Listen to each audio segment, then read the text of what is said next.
अस्सलाम वालेकुम स्टूडेंट्स। आज हम स्टार्ट करते हैं फर्स्ट ईयर बायोलॉजी का chapter number 4 that is bio energetics, one of the most difficult chapter of your book. तो स्टार्ट करते हैं। सबसे पहले हमें बायो एनर्जेटिक्स की डेफिनेशन पता होनी चाहिए। हमें अब किसी भी सेल को काम करने के लिए एनर्जी की ज़रूरत है, ठीक है। तो वो प्रोसेस जिसमें एनर्जी कैप्चर होती है, फिर एक फॉर्म से कन्वर्ट होती है दूसरी फॉर्म में, और फिर वही एनर्जी यूटिलाइज होती है मेटाबॉलिक एक्टिविटीज़ में, यानी यूटिलाइज मतलब यूज़ होती है। तो उस प्रोसेस को हम उस प्रोसेस को हम बायो एनर्जेटिक्स कहते हैं। यानी इसमें एनर्जी के साथ तीन काम हो रहे हैं। सबसे पहले तो एनर्जी कैप्चर हो रही है, उसके बाद एनर्जी कन्वर्ट हो रही है एक फॉर्म से दूसरी फॉर्म में, और उसके बाद यही एनर्जी सेल के जितने मेटाबॉलिक प्रोसेस हैं उनमें जब ज़रूरत पड़ती है एनर्जी की, तो यही एनर्जी यूटिलाइज होती है, ठीक है। कैप्चरिंग, कन्वर्जन एंड यूटिलाइजेशन, ये आपने तीन वर्ड्स याद रखने हैं बायोएनर्जेटिक्स के लिए। फिर हम बात कर लेते हैं एटीपी की। एटीपी है एनर्जी करेंसी। जैसे पाकिस्तानी करेंसी रुपीस है ना, किसी को पैसे चाहिए होते हैं तो वो रुपीस में लेता है, किसी को पैसे किसी को देने होते हैं तो वो रुपीस में देता है। इसी तरह अगर किसी को एनर्जी चाहिए होती है तो वो एटीपी लेता है, और किसी को एनर्जी देनी होती है तो वो एटीपी देता है। तो ATP energy currency of the cell है। क्या होता है कि प्लांट ट्रैप करते हैं सनलाइट को। सनलाइट सोर्स ऑफ एनर्जी है, और फिर ये source of energy plants use करते हैं एटीपी बनाने में। एटीपी की फुल फॉर्म है एडिनोसिन ट्राइफॉस्फेट। अच्छा, अब बात कर लेते हैं कि फोस्फोराइलेशन क्या है। फोस्फोराइलेशन प्रोसेस है एटीपी फॉर्मेशन का, वो प्रोसेस जिसमें एटीपी बनता है। अच्छा, अब एटीपी दो चीज़ों से बनता है। एटीपी बनता है एडीपी। एडीपी की फुल फॉर्म है एडिनोसिन डाइफॉस्फेट। ट्राई मतलब तीन, यानी कि इसमें तीन फॉस्फेट है, और डाई मतलब दो, यानी कि इसमें दो फॉस्फेट है। तो हमें एक और फॉस्फेट चाहिए एटीपी बनाने के लिए, तो हम एक और फॉस्फेट लगा देते हैं।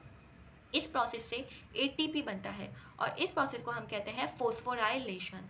फोस्फोराइलेशन की तीन टाइप्स हैं, photophosphorylation, oxidative phosphorylation and substrate level phosphorylation. Photo मतलब होता है लाइट, तो वो प्रोसेस ऑफ एटीपी फॉर्मेशन जिसमें लाइट एनर्जी यूटिलाइज होगी, इसे हम कहेंगे फोटो फोस्फोराइलेशन। क्या हो रहा है इसमें, एडीपी आ रहा है, फॉस्फोरिक आयनिक फॉस्फोरस आ रही है, और लाइट एनर्जी आ रही है, और एटीपी बन रहा है, ठीक है। ये प्रोसेस होता है क्लोरोप्लास्ट के थाइलाकॉइड मेम्ब्रेन में। क्लोरोप्लास्ट क्या है, हमने चैप्टर 3 की प्लेलिस्ट में आपको ये डिस्कशन की थी, और वहाँ पे आपको मिल जाएगी कि क्लोरोप्लास्ट और थाइलाकॉइड मेम्ब्रेन क्या है, तो वो जाके देख लीजिएगा। फोटोफोस्फोराइलेशन, उसके बाद है ऑक्सीडेटिव फोस्फोराइलेशन।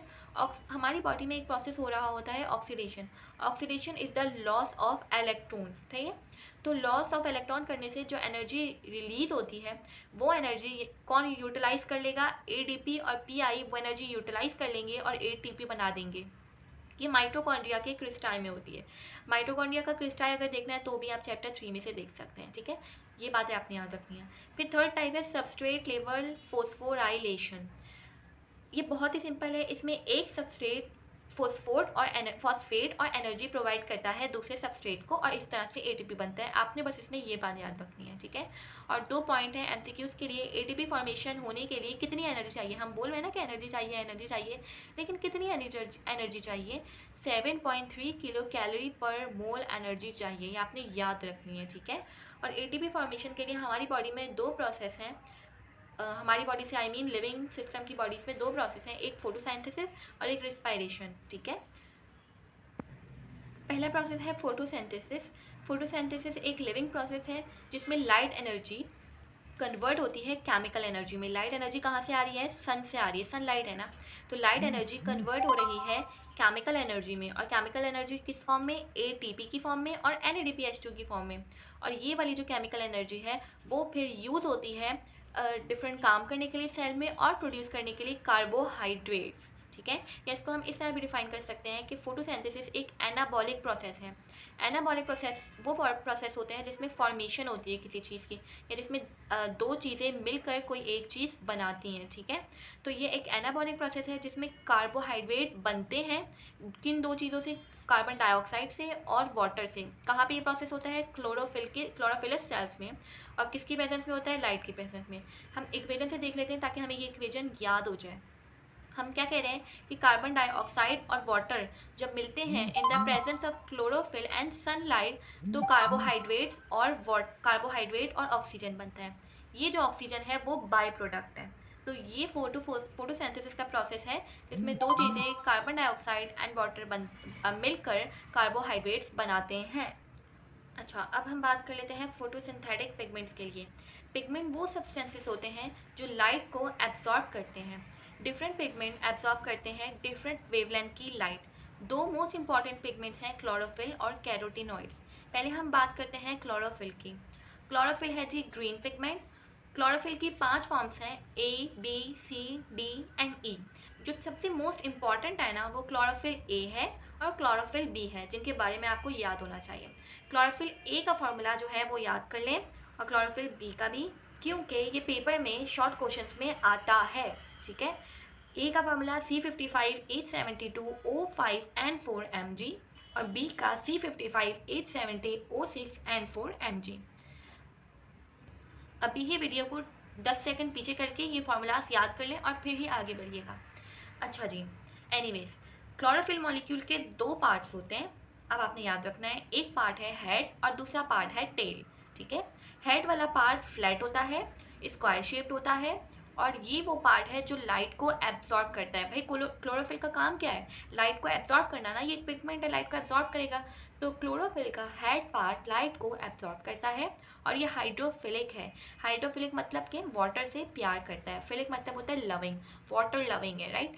और टेल हाइड्रोफोबिक है, यानी वाटर से डरती है, वाटर से जो है फेयरिंग है, वाटर फेयरिंग है और ये बनी होती है हाइड्रोकार्बन से। अब हम बात कर लेते हैं कि हेड, हमने बात कर ली 2 पार्ट होते हैं, बात करते हैं हेड बना किस चीज़ का है।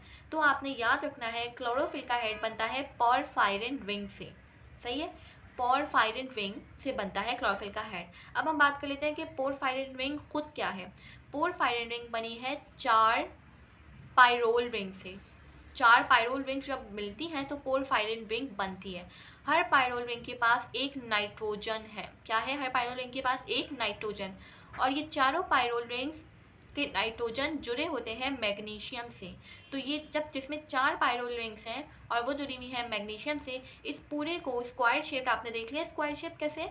स्क्वायर शेप को मैं पोरफायरिन रिंग कहूँगी और हेड जो है वो पोरफायरिन रिंग का ऐसे बना होता है।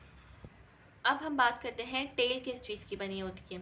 टेल बनी होती है फाइटोल रिंग की। फाइटोल रिंग से मुराद C20H39, ये एक हाइड्रोकार्बन है। ठीक है, हाइड्रोकार्बन आपने केमिस्ट्री में पढ़े होंगे। ठीक है, हाइड्रोकार्बन से मुराद इसमें कार्बन है और हाइड्रोजन है, कार्बन है और हाइड्रोजन है, तो ये फाइटोल रिंग कहलाती है। और चारों पायरोल रिंग्स में से किसी भी एक रिंग से ये फाइटोल रिंग जुड़ी हुई होती है। इस टेल का क्या काम होता है? ये टेल क्लोरोफिल के मॉलिक्यूल को थाइलाकॉइड में अटैच करती है। टेल का ये काम होता है ना कि अंदर घुस जाती है वो थाइलाकॉइड मेम्ब्रेन में। हेड का क्या काम होता है? वो लाइट को एब्जॉर्ब करती है और टेल जो है वो अटैच होती है थाइलाकॉइड की मेम्ब्रेन से। ठीक है, फिर हम ये इसका पूरा स्ट्रक्चर है जो मैं ऑलरेडी आपको बता चुकी हूँ कि पोरफायरिन हेड है। पोरफायरिन हेड में 4 पायरोल रिंग्स हैं, 1 2 3 4, और वो अटैच है मैग्नीशियम से। और किसी भी एक पायरोल रिंग से फाइटोल रिंग अटैच्ड है और ये फाइटोल रिंग हाइड्रोकार्बन की टेल है, राइट। उसके बाद हमने बात की थी कि 2 इंपॉर्टेंट क्लोरोफिल मॉलिक्यूल्स हैं, chlorophyll A and chlorophyll B. तो क्लोरोफिल ए जो है वो सबसे अबंडेंट यानी सबसे ज़्यादा पाई जाने वाली क्लोरोफिल है और ये बहुत इंपॉर्टेंट पिगमेंट है। लाइट डिपेंडेंट रिएक्शन क्या होता है वो भी हम आगे डिस्कस करेंगे। फोटोसिंथेसिस का पार्ट होता है। क्लोरोफिल ए उसमें पार्ट लेती है, डायरेक्टली पार्ट लेती है और उसमें ये 2 फॉर्म से पाई जाती है, 670 या 700 नैनोमीटर वाली फॉर्म में। ये जो कलर शो करती है वो ब्लूइश ग्रीन कलर है, राइट। क्लोरोफिल बी भी क्लोरोफिल ए के साथ ही पाई जाती है तमाम ग्रीन प्लांट्स में और हमारे एल्गर वगैरह में। और ये जो कलर शो करती है वो येलोइश ग्रीन है, राइट। फिर हम दूसरे पिगमेंट पे आते हैं। हमने क्लोरोफिल के बारे में यहाँ तक पढ़ लिया। अब हम बात करेंगे कैरोटीनॉइड्स के बारे में। जैसे क्लोरोफिल का कलर ग्रीन होता था, यहाँ पे आप देख रहे हैं ना ग्रीन कलर है, लेकिन जो कैरोटीनॉइड्स का कलर है वो येलो, रेड, ऑरेंजिश इस टाइप का होता है। येलो, रेडिश, ऑरेंजिश टाइप का कलर होता है। ठीक है, कैरोटीनॉइड्स का क्या काम है कि वो क्लोरोफिल बी को एनर्जी ट्रांसफ़र करते हैं और फिर क्लोरोफिल बी ये एनर्जी क्लोरोफिल ए को ट्रांसमिट करता है और क्लोरोफिल ए ये एनर्जी लाइट रिएक्शन में लगा देता है। कैरोटीनॉइड्स का एक और काम ये भी है कि ये प्रोटेक्ट करते हैं क्लोरोफिल को। और ह्यूमन आइज़ के अंदर भी क्लोरोफिल प्रेजेंट हैं जो ह्यूमन आइज़ को प्रोटेक्शन प्रोवाइड करते हैं। क्या पढ़ा हमने? कैरोटीनॉइड्स अपनी एनर्जी ट्रांसफ़र कर देंगे क्लोरोफिल बी को, क्लोरोफिल बी एनर्जी ट्रांसफ़र कर देंगे क्लोरोफिल ए को और क्लोरोफिल ए ये एनर्जी लगा देगा लाइट रिएक्शन में। क्या है लाइट रिएक्शन? वो हम आगे जाके पढ़ते हैं। अच्छा, एब्जॉर्प्शन स्पेक्ट्रम के बारे में पढ़ लें बस कि जो क्लोरोफिल ए और क्लोरोफिल बी हैं वो कौन सी लाइट को एब्जॉर्ब करते हैं, ठीक है जी, और उनका एब्जॉर्प्शन वेवलेंथ क्या है। तो क्लोरोफिल ए एब्जॉर्ब करती है वॉयलेट और ऑरेंज को, और शो किसको करती है, अभी हमने ऊपर पढ़ा था, जो एब्जॉर्ब करती है वो वायलेट और ऑरेंज है, और शो करती है ब्लूइश ग्रीन को, ठीक है।